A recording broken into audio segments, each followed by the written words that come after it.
Hypothesis, अरे कर लो।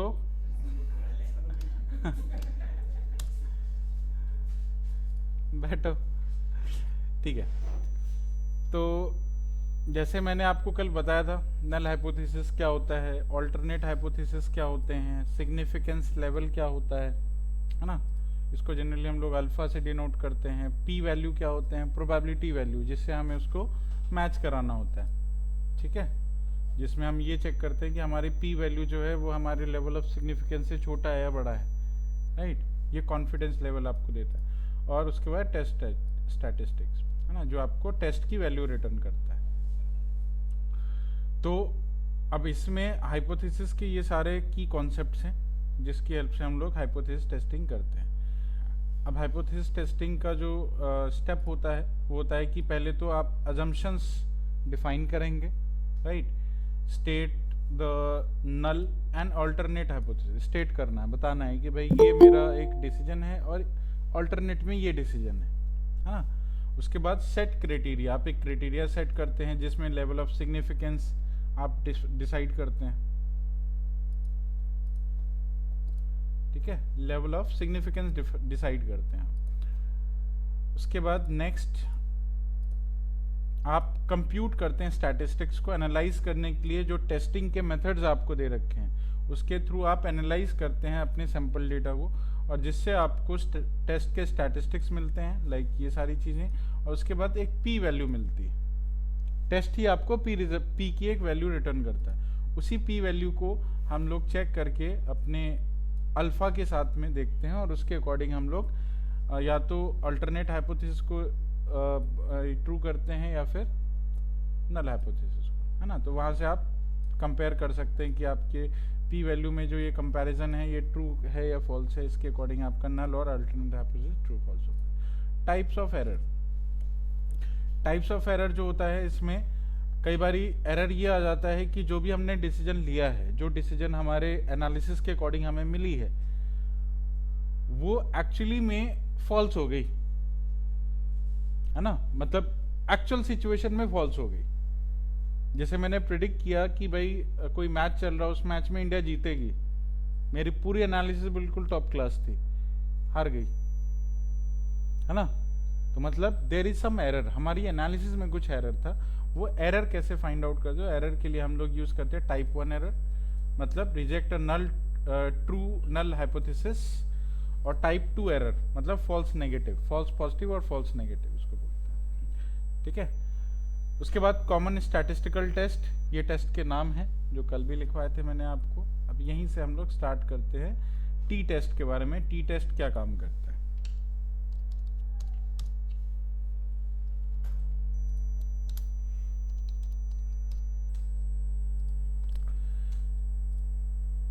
तो टी टेस्ट में बेसिकली होता ये है कि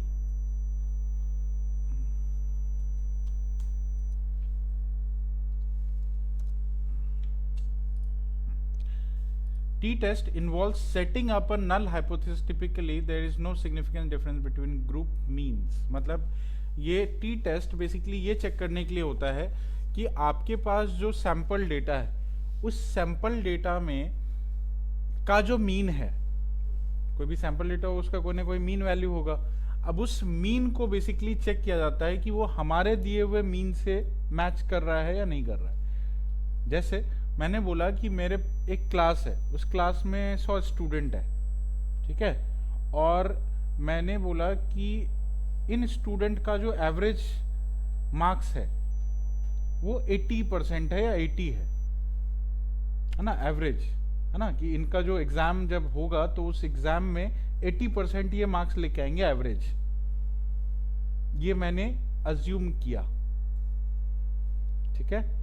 और उस एजम्पशन के बेसिस पे मैंने बोला कि चलो ठीक है, ये अज्यूम कर लिया है, अब इसको टेस्ट करते हैं। टेस्ट किया, टेस्ट करने पे हमने देखा कि मार्क्स की जो वैल्यूज हैं, अगर उसका एवरेज वैल्यू 80 के आसपास भी आता है, मतलब 79 भी आ गया, 81 भी आ गया, है ना, 78 भी आ गया, तो मतलब आपका अजम्पशन ट्रू है, क्योंकि आपने एक लेवल ऑफ सिग्निफिकेंस, एक मार्जिनल टॉलरेंस दे के रखा हुआ उसको। उस टॉलरेंस तक वो ट्रू है, ठीक है। उस टॉलरेंस से जैसे नीचे गया फॉल्स हो गया, समझ आई? तो मतलब ये है कि आपने मीन चेक करने के लिए टी टेस्ट का यूज करना है, ठीक है। कैसे करते हैं? तो इसके लिए पहले एक data,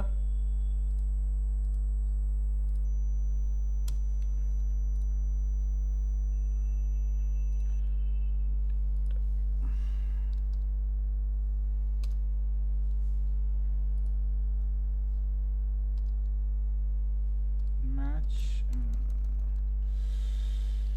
marks data,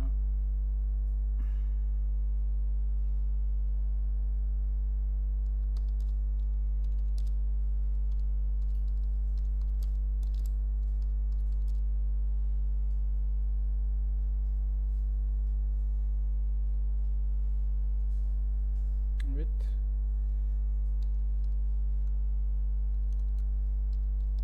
name and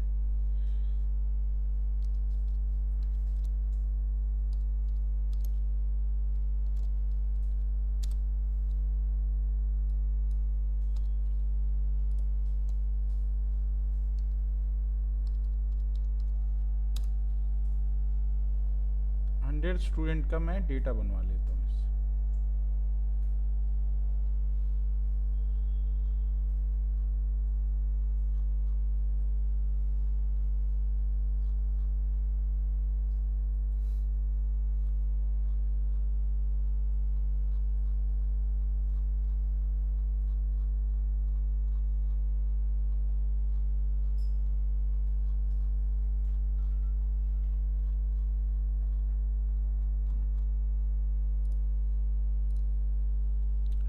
एक फाइल बनाता हूँ, CSV file, marks dot CSV, enter किया और इसके अंदर ये वैल्यू पास कर दी, ठीक है। तो सबसे पहला हो गया स्टूडेंट नेम, फिर मार्क्स। चलिए, तो पहले डेटा हम लोग लोड कराते हैं, इंपोर्ट करते हैं इसमें pandas as pd dot read underscore CSV, data का नाम है marks डॉट CSV।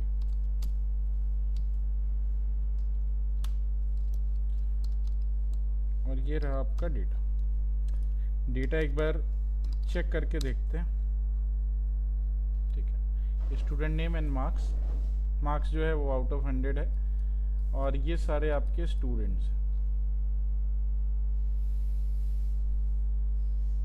टोटल 107 रोज है।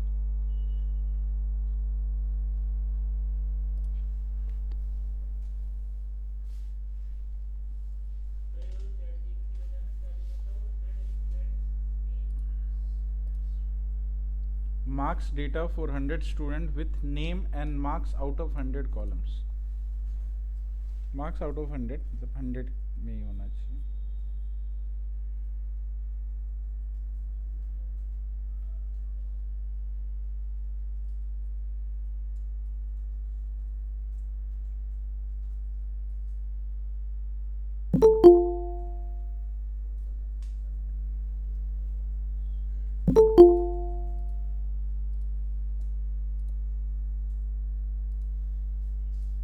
ठीक है,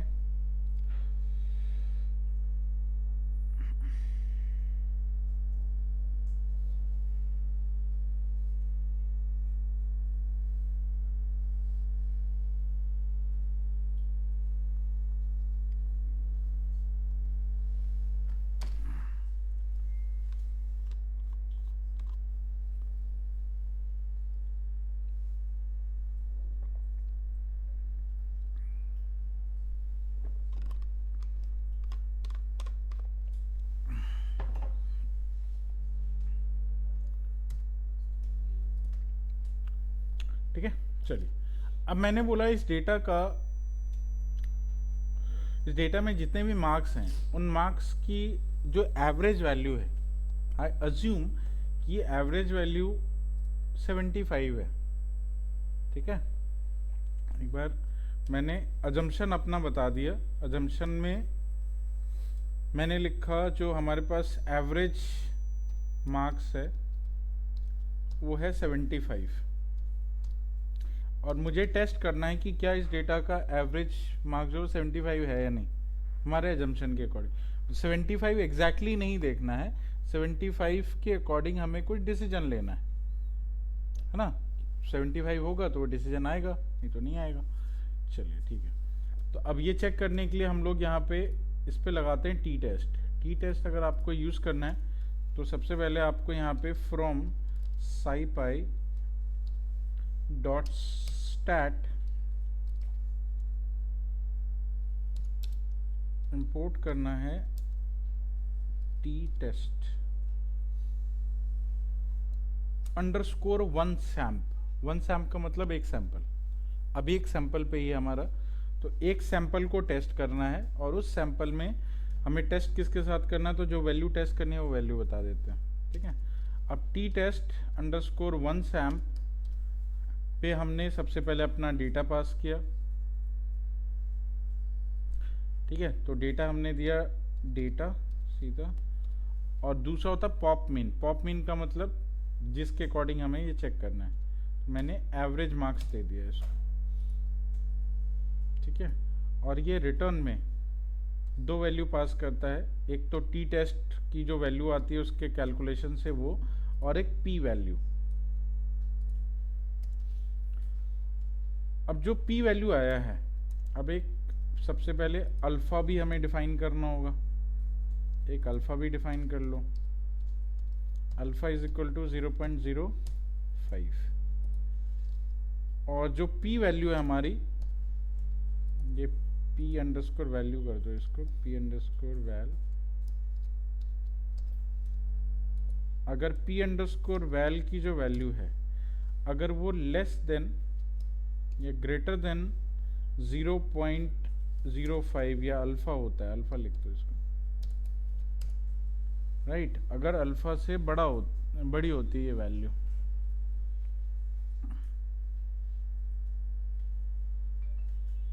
पी अंडरस्कोर वैल्यू अगर अल्फा से बड़ी वैल्यू होती है तो प्रिंट करना है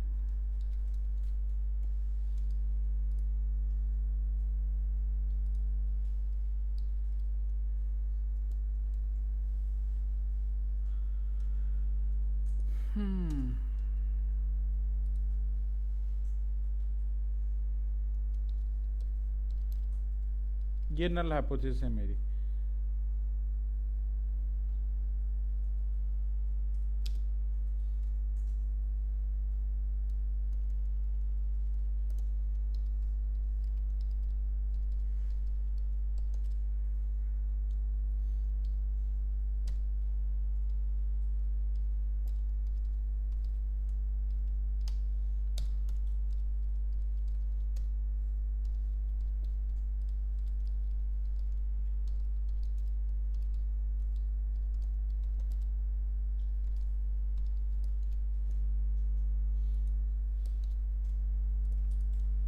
ठीक है, अब हमारा स्टेटमेंट ही यही है कि हमारा एवरेज मार्क्स 75 होना चाहिए। अगर 75 के आसपास मिला उसको तो नल हाइपोथेसिस ट्रू हो जाएगी, मतलब हमारा अजम्पशन ट्रू है, और नहीं तो हमारा अजम्पशन फॉल्स है। ठीक है, रन करके देखते हैं ये क्या आउटपुट दे रहा है। ये एरर दे रहा है कुछ, unsupported operand str and int. अच्छा, जो डेटा पास किया है ना उस डेटा का सिर्फ आपको मार्क्स देना है। ठीक है, तो इसमें एक काम करो, डॉट आई लॉक कर दो और कोलन लगा करके -1 कर दो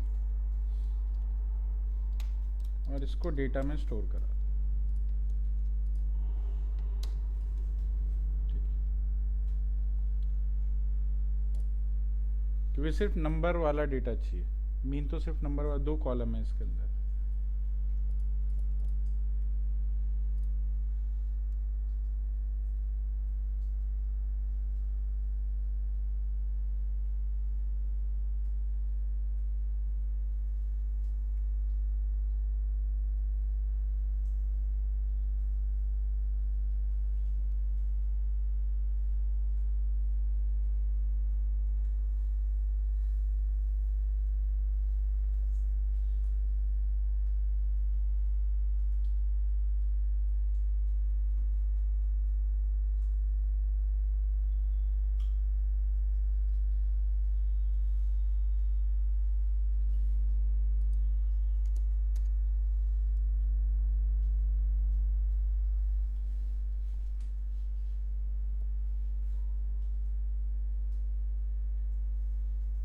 अब एक बार मीन निकाल के देखो कितना है, एक्चुअल मीन कितना है।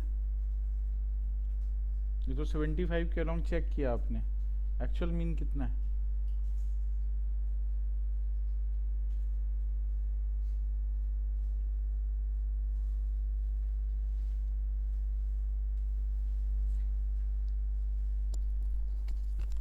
जी सर,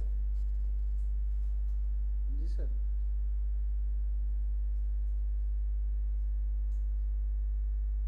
हाँ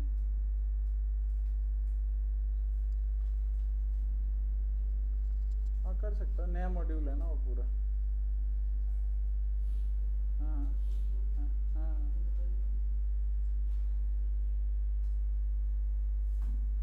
नहीं नहीं, 2 हफ्ते में हो जाएगा, 2 हफ्ते में हो जाएगा।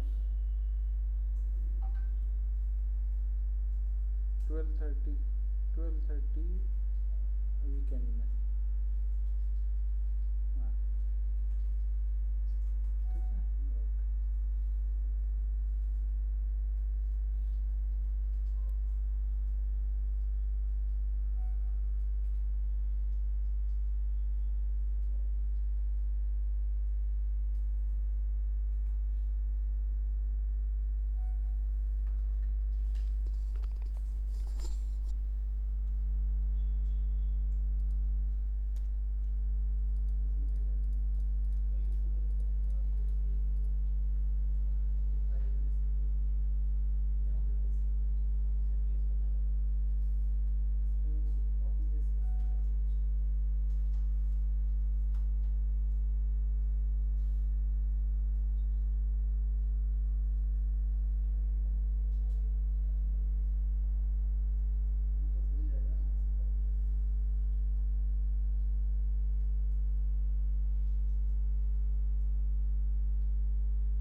चलो, मीन कितना है इसका?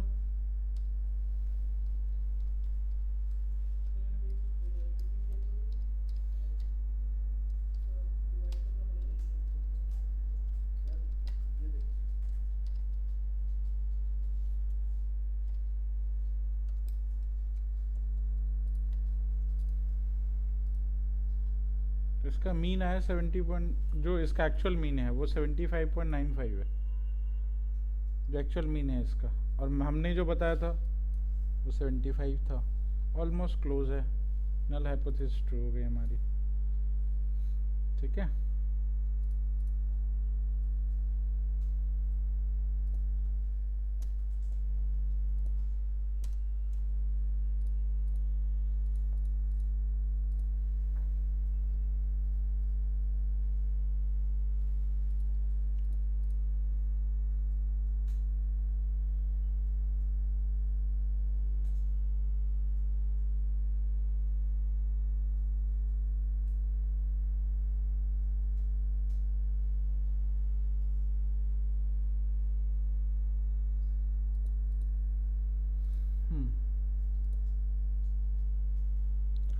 नेक्स्ट आते हैं, एक यहाँ पे एक और टेस्टिंग आप कर सकते हैं टी टेस्ट से, इसको हम बोलते हैं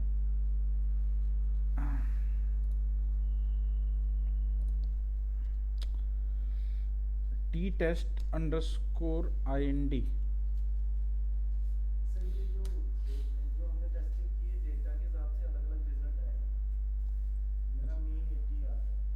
हाँ, मतलब आपने जो डेटा लिया होगा उसके साथ, तो उसमें नल हाइपोथेसिस आपकी फॉल्स हो गई होगी। नल हाइपोथेसिस फॉल्स हो गई होगी क्योंकि आपका डेटा के हिसाब से मीन 80 आ रहा है और आपने 75 बता रखा है ना।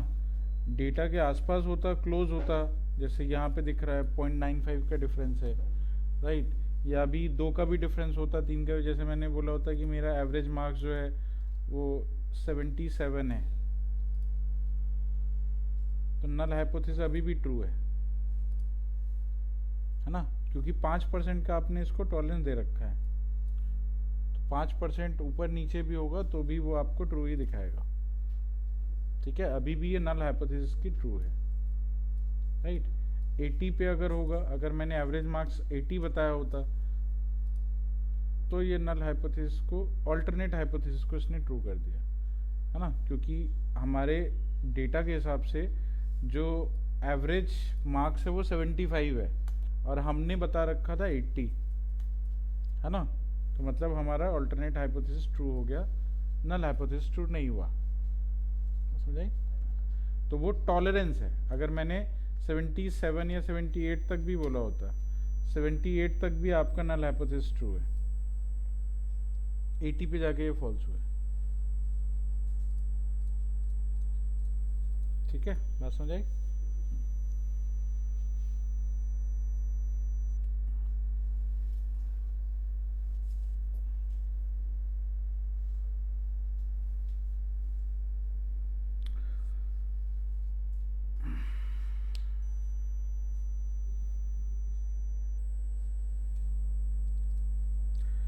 नेक्स्ट आते हैं टी टेस्ट इंडिविजुअल। इंडिविजुअल का मतलब होता है, IND का मतलब हो गया इंडिविजुअल। इंडिविजुअल सैंपल्स, 2 सैंपल पे आप टेस्ट करने के लिए यूज कर सकते हैं। क्या हुआ? कुड नॉट कन्वर्ट स्ट्रिंग, आपका डेटा ही सही नहीं है, पहले डेटा देखा तो करो, डेटा कैसा है यहाँ पे, आपने इसको प्रिंट कराया था, डेटा को प्रिंट करा के, प्रिंट कराया था, देखा था प्रिंट करा के,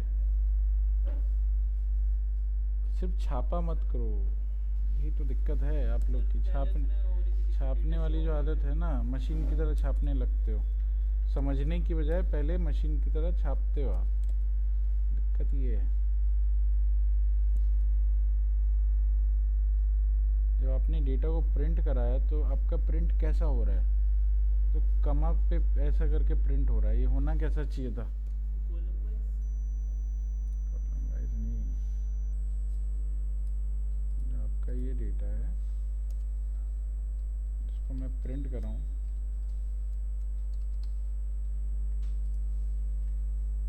तो ये ऐसा प्रिंट होना चाहिए, हाँ ये कॉलम, ये अलग कॉलम, 2 अलग अलग कॉलम, अब वो आपका प्रिंट कैसे हो रहा है, तो कमा के साथ में, मतलब एक ही कॉलम है।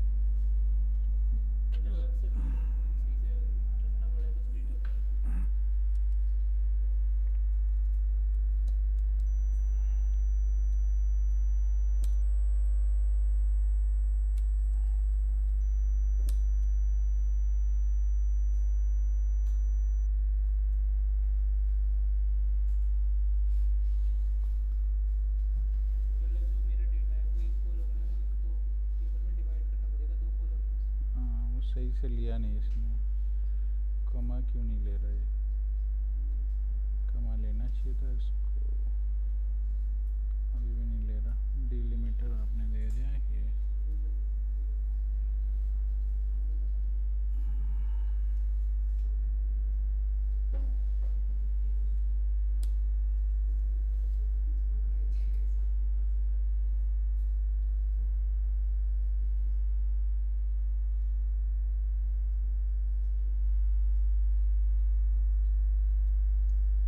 कहाँ से उठाया डेटा,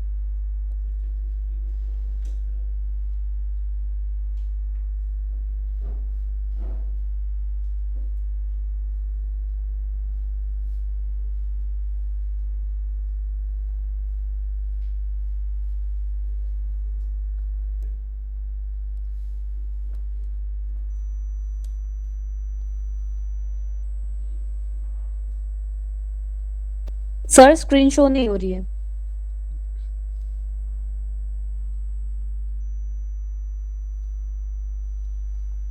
अब हो रही है? नहीं सर अभी भी नहीं हो रही है। रीज्वाइन करो। Okay sir. आपको या तो यहाँ से करना पड़ेगा ये चीज़,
हुआ था उस दिन?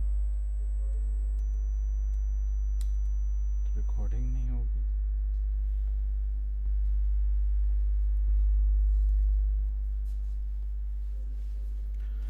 ठीक है, चलिए।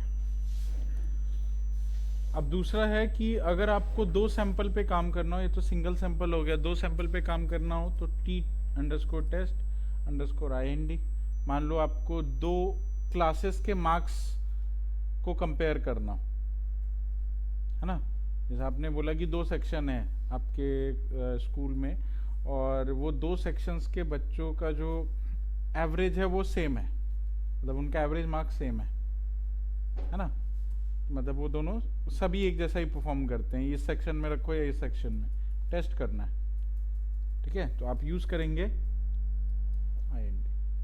IND का मतलब इंडिविजुअल सैंपल, है ना, और इसमें आप 2 सैंपल पास कर सकते हैं। तो अब एक तो ये डेटा हो गया, एक मार्क्स का डेटा आप रैंडमली कोई बना लीजिए। मान लो मैं एक अलग से एक मार्क्स बना लेता हूँ, मार्क्स एक तो ए डेटा, जैसे ये है तो ये हो गया आपका ए डेटा,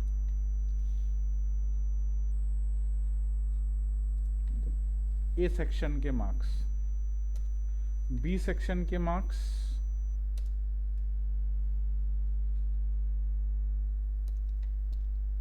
के लिए हमने लिखा मार्क्स बी, और इसमें हम लोगों ने नमपाई का यूज कर लिया। नमपाई की हेल्प से भी बना सकते हैं हम, इंपोर्ट नमपाई एज एनपी। ठीक है, इंपोर्ट नमपाई एज एनपी, और np डॉट रैंडम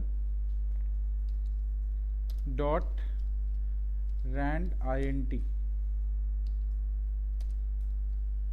इसमें पास कर दिया मैंने 1 से लेकर के 100 तक, 101 कर देते हैं, और साथ में आप ये बताते हो साइज आपकी होनी चाहिए, कितनी साइज है, 107। सैंपल साइज तो अलग अलग भी हो सकता है, 100 कर दो इसका, टपल में पास करना 100।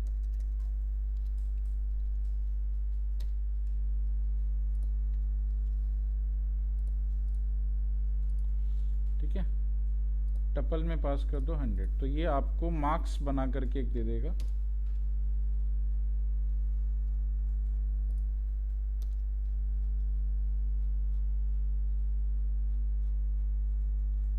क्या कह रहा है ये, टू मैनी इंडेक्सर्स,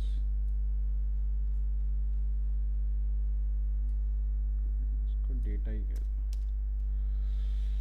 मार्क्स ए में देखो क्या है, मार्क्स ए में ये सारे वैल्यूज हैं, ठीक है, और दूसरे मार्क्स बी में क्या है, मार्क्स बी में ये सारे वैल्यूज हैं। ठीक है, चलिए, तो इसमें 100 डेटा, उसमें 107 के आसपास डेटा है।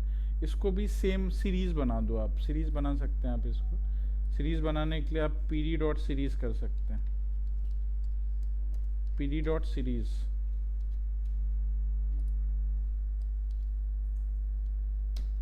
ठीक है, तो अब ये भी सीरीज के फॉर्म में आएगा, दोनों सीरीज हैं। ठीक, चलिए, अब 2 अलग अलग सेक्शन के हमारे पास मार्क्स के डेटा है, मतलब 2 इंडिविजुअल सैंपल्स हैं। अब इनको टेस्ट करना है, तो आप t_test dot Sam t_test underscore ind, और इसमें दोनों सैंपल का आप वो वैल्यू दे देंगे, ए और बी में आप पास करते हैं बेसिकली यहाँ पे। तो हमने यहाँ पे ए में वैल्यू पास करी मार्क्स ए की, मतलब जो सेक्शन ए से बिलोंग करते हैं, और दूसरा जिनका मार्क्स बी है। अब हमें ये चेक करना है कि क्या इन दोनों सेक्शन के जो स्टूडेंट है उनका एवरेज मार्क्स सेम है या नहीं। ठीक है, तो हमने t_test पास किया, तो इसने हमें t_test की वैल्यू दे दी। ठीक है, और साथ में p वैल्यू दे दिया। ये 2 वैल्यू ये रिटर्न में आपको देता है। अब जो p वैल्यू इसने दिया है इसको लेवल ऑफ सिग्निफिकेंस पे मैच करके देखते हैं। तो अगर p वैल अगर आपका ग्रेटर देन इक्वल टू 0.05 होता है, मतलब कि दोनों की एवरेज वैल्यू ऑलमोस्ट सेम है, ठीक है, जितने का आपने सिग्निफिकेंस रखा उसके बेसिस पे वो आउटपुट देगा आपको, तो मतलब नल हाइपोथेसिस ट्रू है।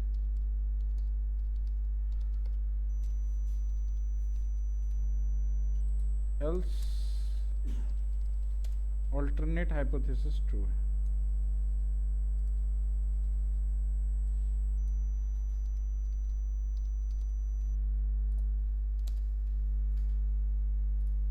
अभी के केस में देखा जाए तो ऑल्टरनेट हाइपोथेसिस ट्रू बताया।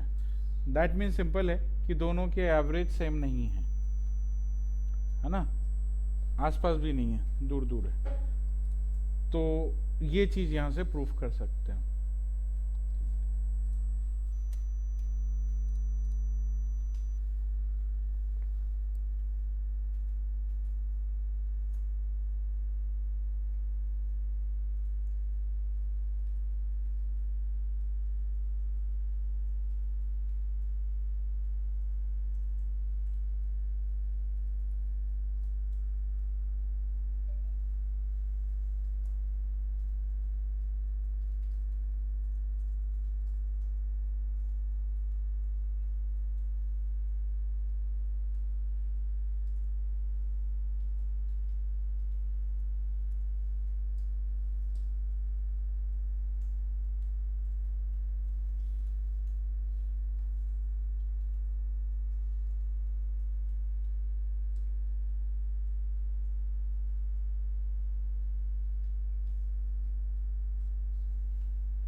ठीक है, हो गया।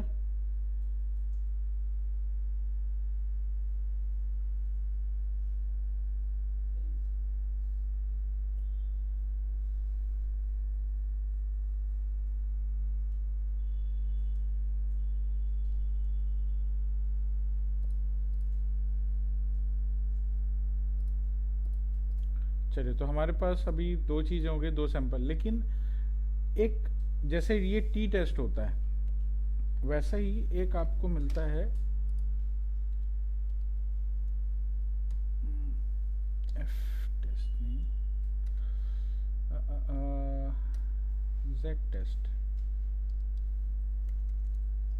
जेड टेस्ट तो आई थिंक इसमें नहीं है।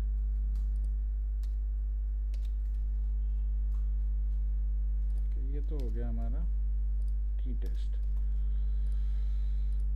ठीक है, दूसरा टेस्ट हम लोग देखते हैं, एक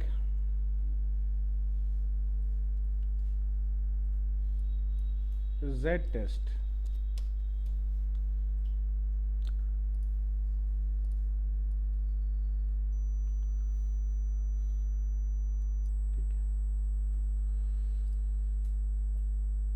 अब बेसिकली क्या होता है कि जब भी आप टी टेस्ट यूज कर रहे होते हैं, राइट, तो टी टेस्ट बेसिकली सैंपल पे काम करता है।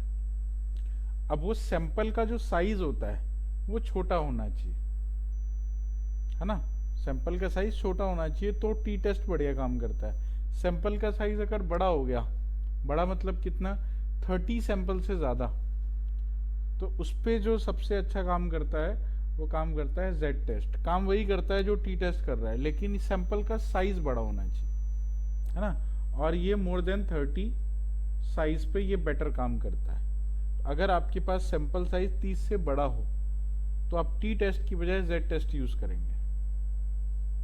समझ आई? तो काम वही है, मीन को ही चेक करना है, और इसका जो मीन है, और इसके लिए आपको एक यूज करना होता है स्टैट मॉडल्स। वो शायद ऐप में इंस्टॉल नहीं है, आप पिप इंस्टॉल करके कर लो स्टैट मॉडल्स।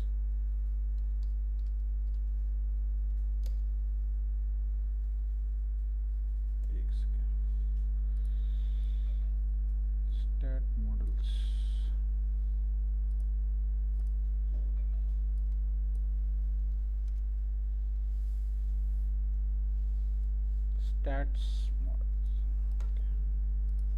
stats models.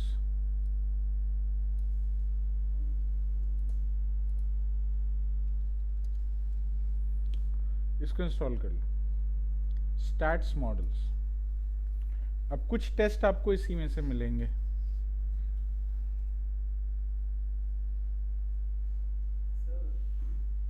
आपने ये जो टी टेस्ट में भी असाइन किया है लाइन 2 1 पे, हम्म, हम्म। ये क्यों किया हमने टी टेस्ट? ये टेस्ट की वैल्यू आपको रिटर्न में है, जो फॉर्मूला ये यूज़ करता है ना, उस फॉर्मूला से आपको, जैसे इसने यूज़ किया है, मान लो ये एफ टेस्ट है, तो ये इसका फॉर्मूला होता है। तो फॉर्मूला से भी एक वैल्यू मिलती है जो जेड में जाती है। जेड का मतलब जो टेस्ट से वैल्यू मिली है, उसके बाद ये आपको पी वैल्यू भी देता है। ये सेम फंक्शन आपको पी वैल्यू भी देता है। ये सेम फंक्शन आपको एक उस टेस्ट से रिटर्न में जो वैल्यू आई है वो भी देता है। तो अब मेरे पास दो वैल्यूज़ है रिटर्न में, अब दोनों वैल्यूज़ को मैं रखूँगा कहाँ पे, तो उसके लिए वेरिएबल बना दिया, है ना। लेकिन काम तो मेरा पी वैल्यू से ही हो रहा है ना, मुझे टेस्टिंग के लिए पी वैल्यू ही चाहिए, तो काम इसी से किया। लेकिन इसको अब चूंकि अनपैक करना था इसीलिए यूज़ किया गया इसको। सेम ऐसे हमने टी के ऊपर भी सी। हाँ, तो वो अनपैक, क्योंकि फंक्शन तो वही है, वो दो, देखो टेस्ट की वैल्यू वो हमेशा देगा और पी वैल्यू भी देगा, कोई भी टेस्ट जो है। लेकिन हमें टेस्टिंग करने के लिए पी वैल्यू रिक्वायर्ड होता है, तो हम इसका पी वैल्यू यूज़ कर लेंगे, उसको किसी वेरिएबल में हम वैसे ही रख देंगे, ठीक है।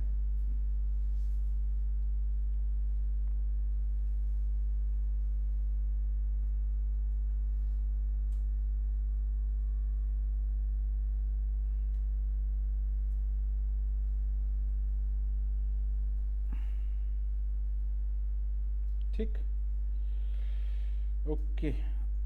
इसको कल ख़त्म करें, कल ख़त्म हो जाएगा, वैसे कल लास्ट ही है तो कल एंड हो जाएगा, ठीक है। तो कल के लिए कुछ कंटेंट रहना चाहिए, ठीक है, कल इसको करते हैं।